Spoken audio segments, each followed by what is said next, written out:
बिस्मिल्लाहिर्रहमानिर्रहीम। अस्सलाम वालेकुम प्री KG1, कैसे हैं आप सब। मैं हूं आपकी टीचर मिस सदफ और ये है हमारा उर्दू का लेसन। और उर्दू के लेसन में आज हम पढ़ेंगे हर्फ बे। ये कौन सा हर्फ है? ये है बे। बे के नीचे कितने नुक्ते हैं? बे के नीचे एक नुक्ता।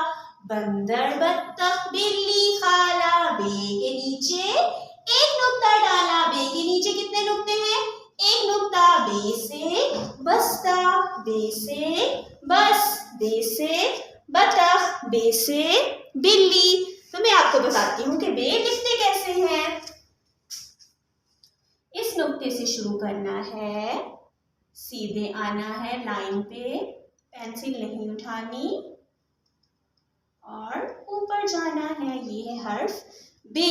और बे के नीचे कितने नुक्ते हैं? बे के नीचे एक नुक्ता। बे के नीचे कितने नुक्ते आते हैं? एक नुक्ता। बे से बस्ता, बे से बस्ता, बे से बस, बे से बतख, बे से बिल्ली, बे से बिल्ली, बे से बतख, बे से बस, बे से बस्ता। बे के नीचे एक नुक्ता, बे के नीचे एक नुक्ता।